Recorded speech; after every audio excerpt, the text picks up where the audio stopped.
All right, we're live. We'll wait for everybody to skip through the ad. That's it that I have running right now. We'll give everybody around 15 seconds to just hit skip on that, which I would enjoy if you would watch that ad because it helps me out.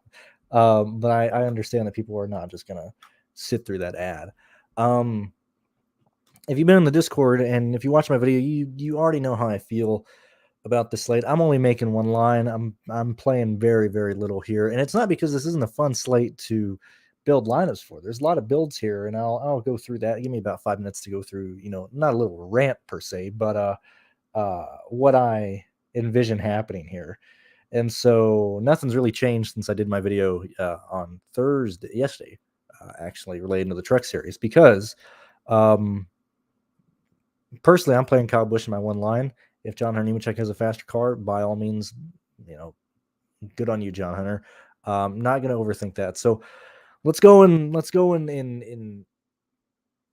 at how the optimal should play out. So you'll have Kyle Busch being optimal. That's one out of your 6 drivers optimal. So we're building a line with 5 guys. At that point, the next easier guys to roll in are your value plays. And so there's 4 plays on this slate that can work. And this is where I understand if you want to make a lot of lines, I'm just not in the mood to build lines that end up living and dying by chalk plays and end up having in the same build with the contest 11,000 people. I do see that if things don't get crazy, we see a lot of duplicated lineups. But the 4 value plays that are going to have a chance of surviving and getting in the optimal lineup are Spencer Boyd, Timmy Hill, Lawless Allen, and Matt Mills. Those are your 4 guys. I think you need 2 of those. I think 2 of those are optimal. If you're building a line with John Nemechek and Kyle Busch, you'll probably need 3 of those guys to get into the optimal lineup. And yet again, as I'm saying this, we're kind of talking about the builds that people are going to be run into. And so going back to the Kyle Busch being optimal with the 2 value plays of either Mills, Hill, Lawless Allen, or Spencer Boyd. So that's 3 of your 6 guys in a lineup. Once you go to that, you end up running into a situation to where you end up laying on lineups that are going to be made in optimizers, that are going to be made in hand builds, that are going to land on popular plays. And even when you think they're not popular, they're still going to be at least 20, 25% owned. And so let's start off with where I think a lot of lineups are going to end up landing on. And so they're going to end up landing on Gray and Figure. $8,700 offers place differential, too cheap, qualified not poorly, but didn't get the speed that he wanted. It's going to land on Tyler Ankrum, $8,000. Yet again, underpriced. We talked about both races last year in the video of how Hattori ran. I expect Hattori to probably have an 8th place car in this one. So you have Grant and Finger, going to be chalky, place differential, going to be running inside the top 9. You have Tyler Ankrum, going to be chalky, offering a little bit of place differential at $8,000. Only need 40 points from him. He's going to be running inside the top 10. Once you go down a little bit, you land on Stuart Friesen. And all these guys are in the $8,000 range, which you're going to be able to get to when you build Kyle Busch and 2 pivots.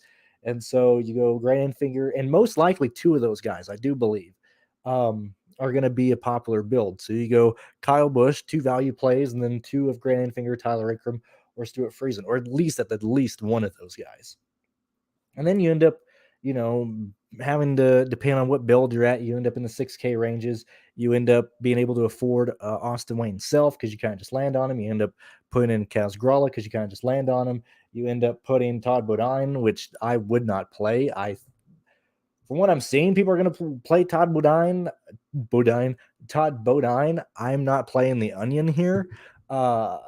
If anything, I would expect him to crash or run into some issues. Then you end up landing around Jack Wood, which I don't really want to mess around with. You end up landing around Chase Purdy, which I don't really want to mess around with. And all those lines that end up, you replace one guy and put another guy in, those are all going to be duplicated. They're all going to be played. And I think this is a slate that MME guys I would imagine, unless things get really dumb, an MME guy is going to win this. And that's not me throwing shade that way. I just don't have the desire. I'm having a good day. I'm having a good week. And I just don't want to sit here playing lines that I think are going to be killed on arrival because I have Stuart Friesen in the line. And I can tell you right now, if I was building 20 lines, I'd have probably 85% Kyle Busch. I'd probably have 25% John Hunter Nemechek. I'd probably have 1 or 2 lines with them together. I would probably end up having 40% Stuart Friesen, 45% Stuart Friesen, somewhere around there. I'd probably end up having 35 to 40% Tyler Ankrum. I'd probably have 60% Grant Enfinger. I'd probably have 10 to 15% Austin Wayne Self. And then, sprinkling, Howard, Gralla, Wood, those guys would probably round out, the guys that I'm replacing with. I'd probably have around 15, 25%. Ryan Preece. Same thing with, let's see, who else would I have because I've done this a lot. This is how nearly most truck races that have Kyle Busch in, I kind of already know the drill of how lineups are going to play out. Those in my brain, that's what I would end up playing if I was playing 20 lines. I just don't really want to mess around with having that much in there because I know there's a good chance Friesen's going to wreck the field. I know there's a good chance Ankrum's going to fuck up and spin out or do something stupid. And then on top of that, we have such secure value in the back. You can argue that Lawless Allen is just underpriced for what he has in there. You can easily look at, and we talked about in the video, Spencer Boyd is going to run on the back. He's not going to DNF. I don't see him DNFing. When this race gets stupid, he's going to easily have 10 to 15 place differential at the end of this race. We're going to have Timmy Hill doing the same thing. I have both those guys projected inside the top 25 on just being safe, and I would honestly probably project Spencer Boyd to finish 22nd in this race. I'd give Timmy Hill 18th for when this race gets stupid. And when this race gets stupid, it's going to be the guys running between 6th and 13th. That's where we're going to see the wreck in turn 1, and that's going to be the chalk plays. You're going to have guys get involved in the wreck in 1 that are going to be big chalk plays. That's just how it's going to end up being because it's going to be those guys racing around each other. I would not be shocked if we see Tyler Ankrum get in a wreck. I would not be shocked if we see Stuart Friesen get in a wreck. And when we're at those crossroads, you either go overweight on the field, which yet again, I just don't feel like going overweight on Stuart Friesen. I don't feel like going underweight on Stuart Friesen. So I'm just doing one line. I'm not playing Friesen. I'm not getting Ankrum in those lines or in that line. Because if this race goes green, there's a good chance those guys are optimal. If it doesn't go green, well, then, you're already messing with pivots in that situation. So that's kind of where I'm at. Obviously, I projected stuff. I have very little interest in building so many lines because I know I'd probably go with 20 lines. I'd probably have 5 builds of 4 or maybe 4 builds of 5 lineups that are just replacing guys in and out. And I just don't feel like doing that because I think we're going to have a big wreck. It's going to involve a lot of big names. And I just really don't want to mess around with that. I'm having such a great week. I don't feel the need to just throw money at this. So that's where I'm at. It'd be fun to build those lines, but I can already tell we're going to exit this race. And if I had 20 lines, what would that be? So that's 210. I'd throw it in the 4 as well. So that'd be $300, give or take, that I'd probably end up being frustrated with at the end of this race. I just don't want to mess around with that.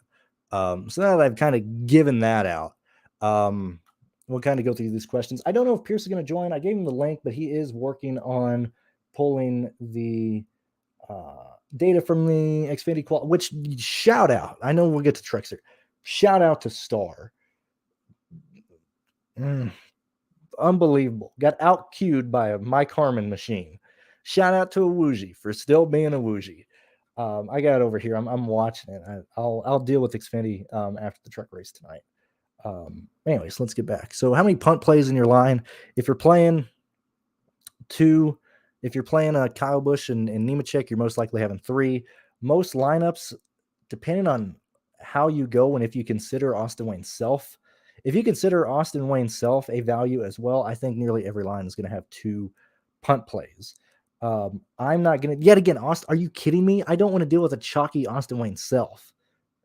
That's just a disaster waiting to happen. I don't want to deal with that today. But I would look at having two punt plays in most lines. I think that's going to be what it ends up being. I think that's going to be what the optimal lineup has. It just depends on what those drivers are. Yeah, see, if I was playing both here, mainly because I'm not playing lines. Let me get this up real fast. So take this with a grain of salt. obviously, this is my podcast, my video. I am not playing a Kyle Busch, John Hunter Nemechek line. I'm not playing a ton of lines, but I'll tell you my thought process in case you want to play those, and probably where I would go. So if I was playing a John Hunter and Kyle Busch line, and this is where I have the most fun because I don't feel like I'm giving at least my lineups away because I'm not building these. But if I was building a Kyle Busch, John Hunter Nemechek line, I would play Spencer Boyd. I would probably play Tyler Hill or Timmy Hill. My bad. That leaves you $6,600 left. Depending on where you want to go, I would not trust Deegan. I just don't want to deal with her here. I don't want to deal with the other guys. Not necessarily avoiding these trucks, but it depends on where you want to go, and it depends on what your goal is. If you're looking at Kyle Busch and Nemechek being optimal, then that means there's a lot of place differential in the back that are beating the chalk plays that you're not getting to in this line. If that line is optimal, then it is most likely not having Enfinger be an optimal play. It is most likely not having Friesen or Ankrum be optimal, because if you play either of those guys, you're around, you're basically just playing Matt Mills in that. So it goes through a 3-punt play if you're putting in Ankrum or Friesen. So if you're building around those guys, that's a build that I would imagine. You have Kyle Busch and Nemechek swapping lead, and then you have a lot of the chalk plays wrecking. But if I was playing Kyle Busch and Nemechek together, I'd most likely play Boyd and Hill together, and then you can, swap guys in and out of those last two positions. The same thing with Thompson. It just depends on where they go. I think Boyd is probably the best play on the slate. That's just how it is. Obviously, like Timmy Hill, that's where I'm at. Let's see. Thank you for tuning in. I do appreciate it. Enjoy the evening with the wife. I do appreciate you hopping in and everything. And honestly, like, that's not a bad play. Like, what do I have in play tonight? I think it's like $34 or something, because I have a lineup in every contest that's actually kind of worth anything under the 12. Didn't enter the 33. So honestly, like, I don't hate fading Kyle Busch. I just don't. Like I said, I'd probably have 25% John Hunter if I was building 20 lines. So that's 5 lineups there. I don't think it's bad. I think you just not take a stand, but when you build these lines, you're choosing Kyle Busch or Nemechek being optimal, and then just build from there. I don't think the main point of contention is, do you fade Kyle Busch or do you not? I think it's where you get different after you choose that road, if that makes sense.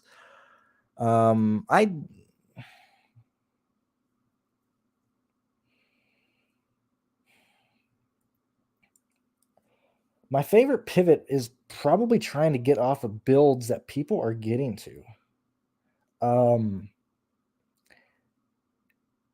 I posted this in the Discord, and this isn't giving anything out because I haven't made my line yet. But the build that I want to use that gets different is trying to get a guy in the 9K range. I think that leads to a different build. I think you still got a chance of that being duplicated, but getting off the build that lands on, two or three guys in the 8K range, I think that's the way to go. I like Enfinger. I think Enfinger is probably the best and safest play in the 8K range. I see Enfinger being extremely quick in this race. There's no reason he isn't contending for a top 5 in this, and so due to that, I would try and get off of Friesen or Ankrum. If you were pivoting or trying to get off the chalk there. But I think first and foremost, it's landing on a different build that, like, doesn't even leave you a chance to get on those guys. I think that's the way to get different in this. And I was wrong. I thought the truck contest was 11,000. It's only 9,400. But it's a very chalky slate. I'm just not a fan of there. If you believe that John Hunter and Nemechek both are in trouble, which is yet again at that point, because I mean, these are the type of lines that you get to once you've covered enough bases to be satisfied with, and if you were going to build one line that faded both Kyle or John Hunter, I would probably not even play today and just save that money for Sunday. Tomorrow's just as bad. I think the races are going to be awesome, but tomorrow's looking just like a crappy race as well. Certainly with how this qualifying is playing out right now, I don't have a lot of interest in tomorrow either. I think it's Kyle Busch. We're gonna lose a shitload of fast laps in this race in stage 3.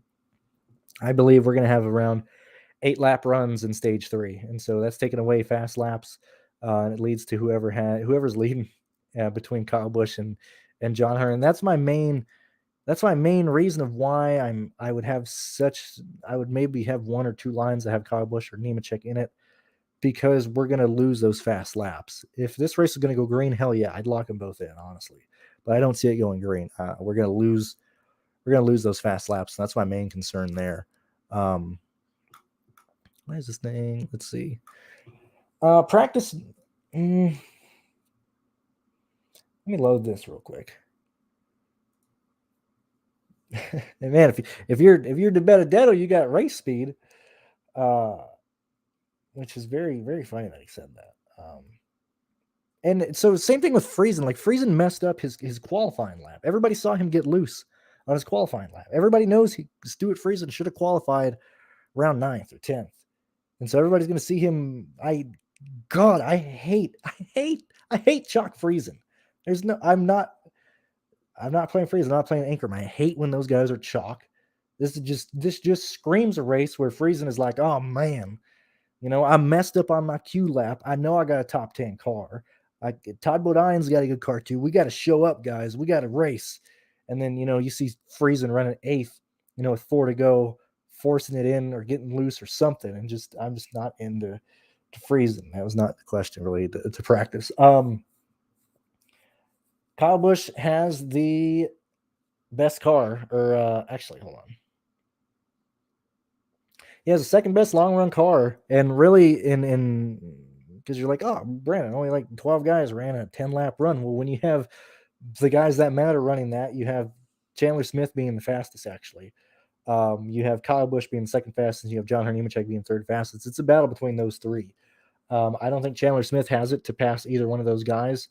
I'm leaning towards Kyle Busch, just, being Kyle, having the skill to pass John Hunter, or at least get the fast laps if he's not leading. And I do think see Kyle Busch take the lead at some point. That's really the only thing that I bother to look at. I just want to see how close Kyle and Nemechek were. Let's see.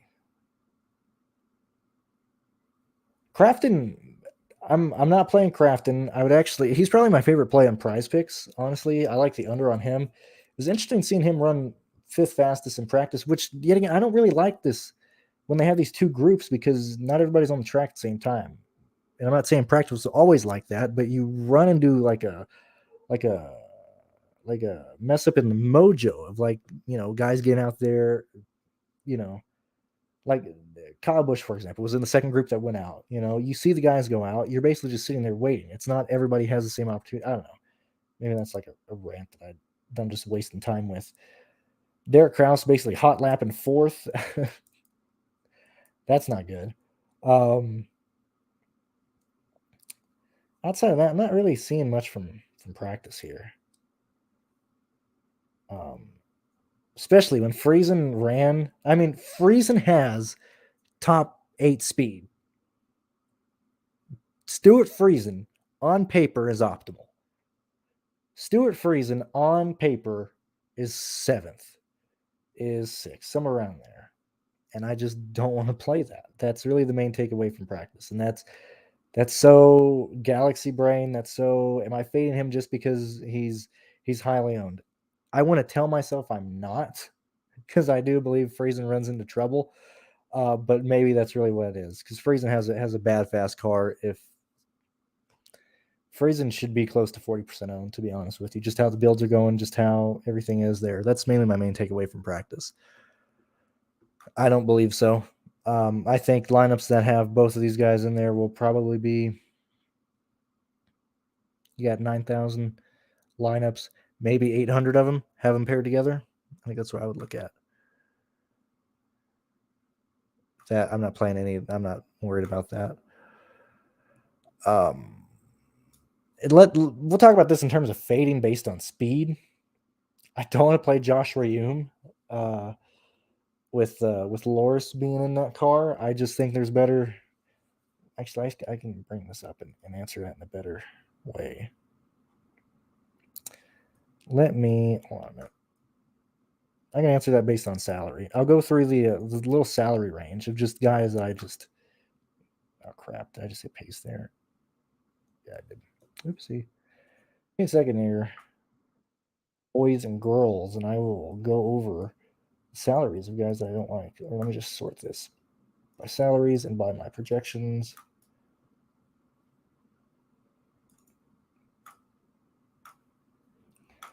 Sorry, I'm almost done. Let's see that there. One more. Sorry. All right. I'm fading Ben Rhodes. Don't like Ben Rhodes. Don't like Smith. Zane Smith, that is. If I was playing enough lines, I'd probably get to Chandler Smith at least in one or two. Eckes is very interesting. Priest is interesting as well. Not playing Majeski, not playing DiBenedetto, not playing Crafton. And this is not me saying this is answering this question of who I'd be inclined to fade in terms of just not playing people. Not playing Tanner Gray, not playing Derek Krause. Those guys are going to wreck or make mistakes or something. Like that's another, like when Gray has speed, when Krause, I don't want these guys running in the top 12. They're going to cause issues. Not playing Bodine. I think Brett Holmes is going to be very popular because I see him starting back at 27th. I've been down that road all last year. I about lost. I don't think I won any money playing Brett Holmes last year. I think every single one of those lineups was dead on arrival. Not playing Anderson. Colby Howard's interesting. I think Grawl is interesting as well. Grawl, I don't know what he's going to do. I like Grawl in a race that is a wreckfest. Personally, I'm just not going to Jack Wood and Purdy. If you're building a lot of lines, you would end up on there. Just that's how lineups would end up being built. Not playing Deegan, not playing Poole. I think Tate Fogelman's ugly. That's about where we're at. Like I said, on top of everything I'm saying, I think the realistic player pool is like 16 guys. You know, that's another factor that I just don't like. I'm not a fan of that.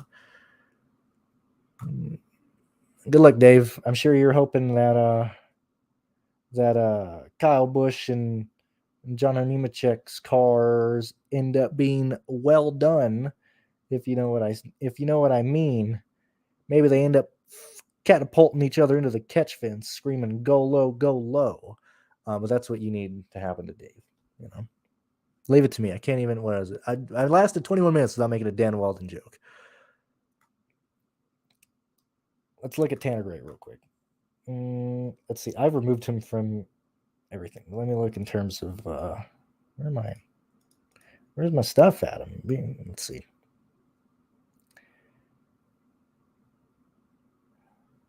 The issue isn't Tanner Gray. I don't see Tanner Gray being optimal. I see Tanner Gray running in 12th for a majority of this race.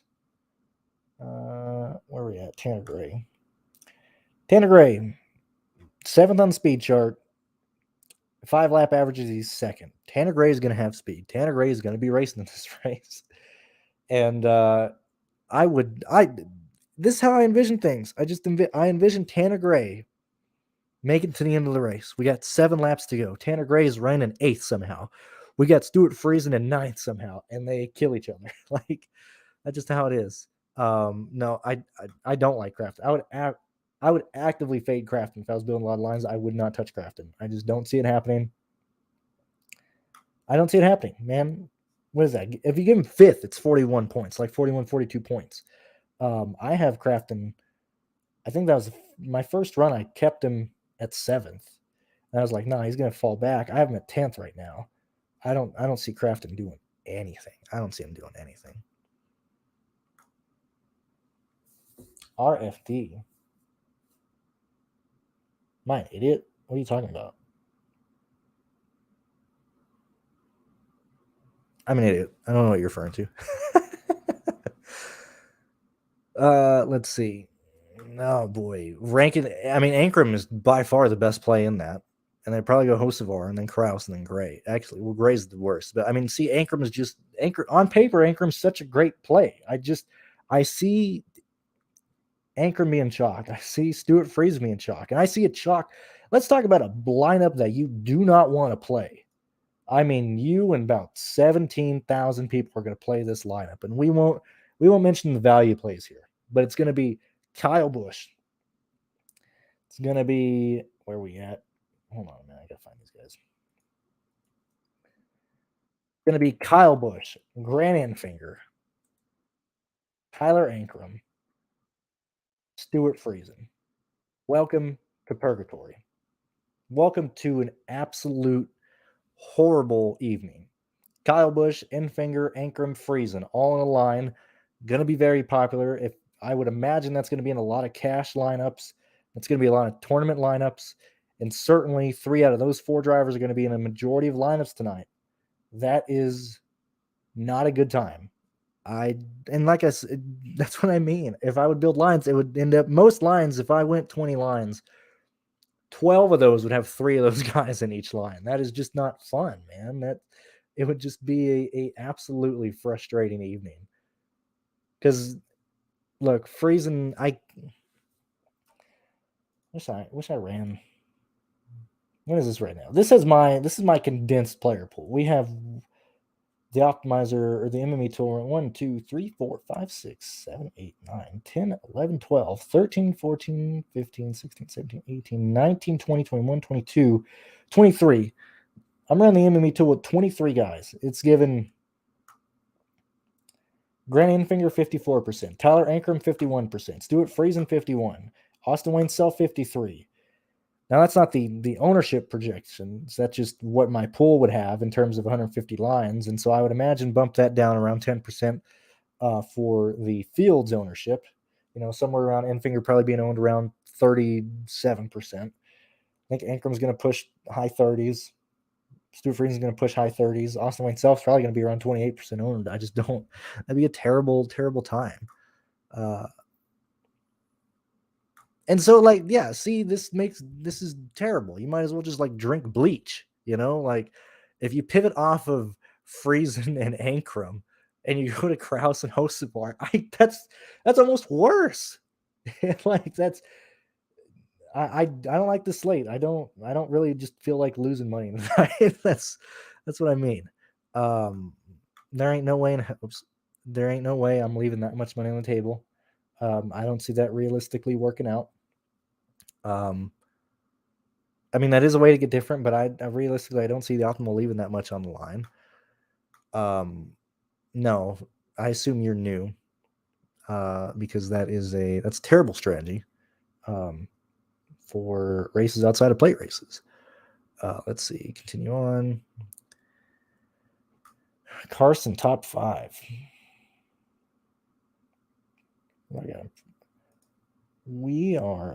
I am. Where's Carson at? I'm giving Carson 9th.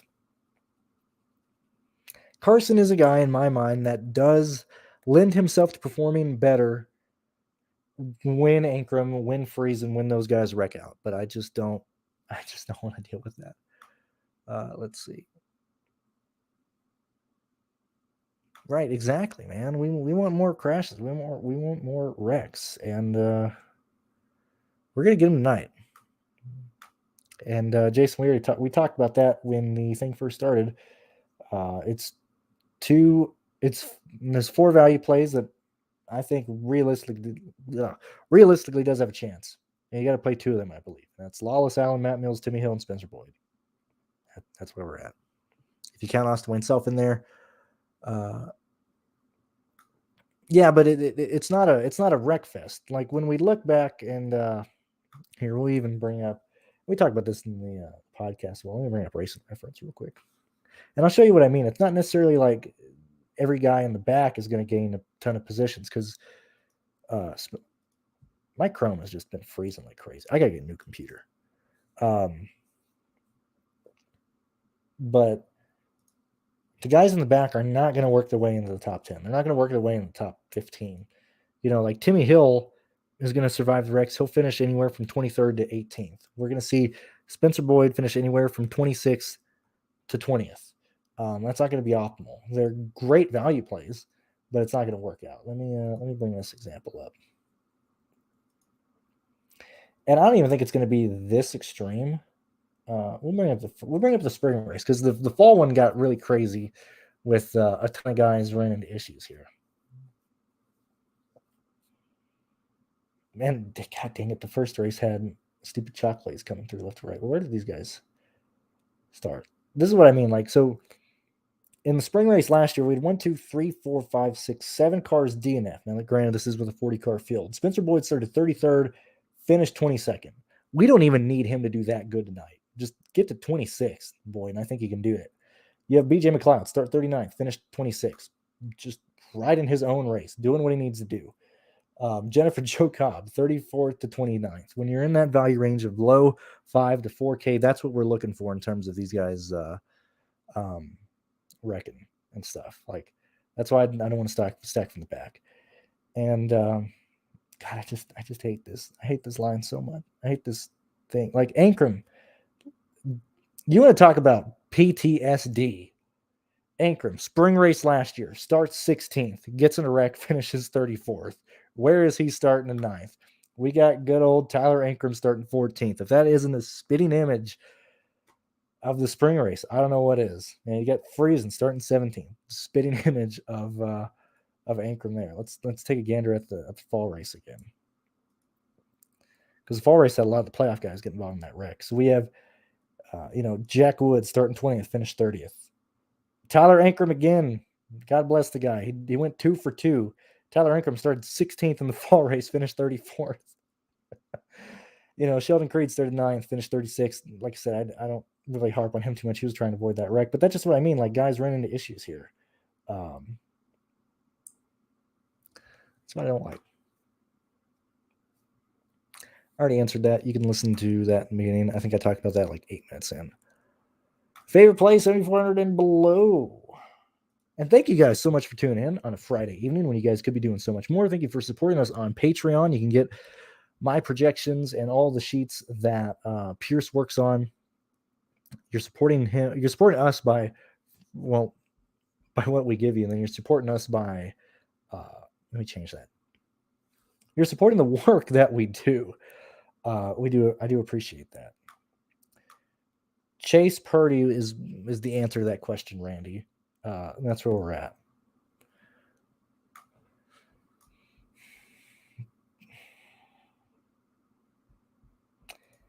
It's leaning back to me.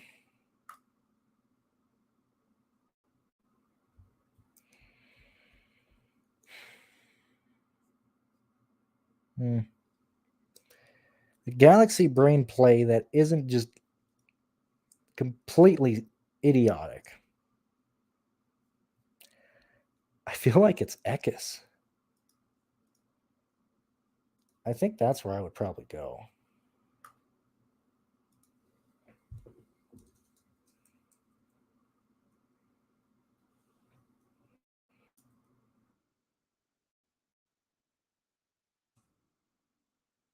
I don't hate Ekis, to be honest. I think that's crazy enough to get there. And then Eagles, I would like. I'm personally not getting Allen in my one line. If I was playing 20 lines, I'd probably play. I'd have Timmy Hill in 10, maybe even 12. I'd probably have 60% Timmy Hill. I'd probably have 30% Allen. But I would want to be higher on Boyd and Mills before I got to Allen. That's where we're at right there. How's Xfinity qualifying going? Let's see. They're on a commercial right now. But yeah, it's talking through. We've talked about the builds you can have, and it's fun to build and it's fun to rotate guys in and out. But a lot of those lines are going to be duplicated, and this is just not a race I really want to mess with that. yeah, that's where we're at right now. I think I've touched on everything that I wanted to. So yeah, personally, I'm just moving money over from today onto Sunday, just because I don't really just want to throw 100. I don't want to try and just throw money at this race and try and solve the issue of trying to land on optimal in that sense. I think the smart thing to do is for me to just back away, play a line, watch the race, take notes, look at the data afterwards, learn from this race, moving on to other 1.5 miles, and just let this race get as crazy as it wants. And if my one line doesn't cash, I'm only out $30. If it does fine, I'll do fine there. But that's certainly less stressful than throwing 300 at this race, hoping that you get something back. We've all been there before, and I'm just not in the mood to do that tonight. That's where we're at right now. So yet again, thank you guys for tuning in. Thank you for watching. Thank you for being here. I'll be live tomorrow talking Xfinity. I'll be talking Cup Series tomorrow, or not tomorrow, on Sunday morning. We're looking at 10 a.m. Eastern time. I know Pierce will join me for that one. But that's where we're at. And that's really my points. It's either the race goes a certain way and we're going to end up being duplicated for first place, or things just get stupid enough to where you're hoping that the few lines that you made for when things get stupid carries and makes up for all the lines that you entered with things playing with how things should go. And Pull doesn't even Pull should not be in your lineup at all. Those trucks are off pace. That's terrible. Maybe Pull died. That'd be interesting. But outside of that, I'm just not. This is gonna be ugly. This is gonna be so ugly. Hey, Weatherman made the race. That's good. I'm glad that Weatherman made the race. Let's see. Yeah, no shit. We got Matt Mills out qualifying Joe Graff Jr. And we got the Mike Harmon car, at least on speed, out qualifying fucking David Starr. That's ridiculous. I'm not sponsored by him. I don't play a ton of Prize Picks. I actually like Prize Picks more if I'm playing assists for CSGO and for props for football, to be honest. I think that's more fun. I don't really mess with anything else on Prize Picks. And I live in Texas, so sports betting is not legal in Texas. So Prize Picks is the only alternative that I can use here, and I don't do that a lot. So I don't even look at odds really. I look at them in terms of what the Vegas opening odds are, or what DK Sportsbook has or FanDuel has. But outside of that, I don't look. And what is it? I just went blank. What is it? Yeah, I don't gamble because I don't do sports betting because I can't do it here in Texas.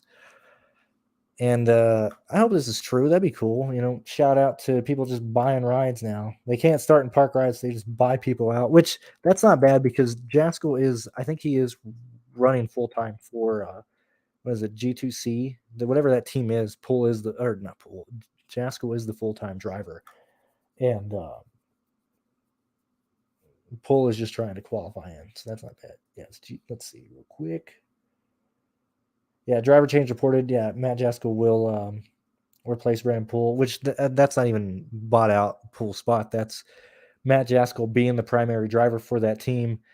Brendan Poole qualifying the car and them needing Matt in that car. So that's not even him buying him out.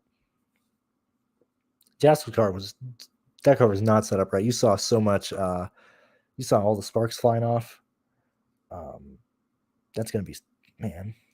This race is gonna be so ugly. So that's why we'll finish on this, man. Who outscores who? John Nemechek, Kyle Busch. So you decide that.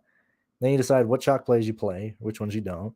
You decide what pivots you use and which ones you don't. And then you choose what values you want. And that seems fun, but by the time you're 12 lineups in, 20 lineups in, you're covering all the bases there. So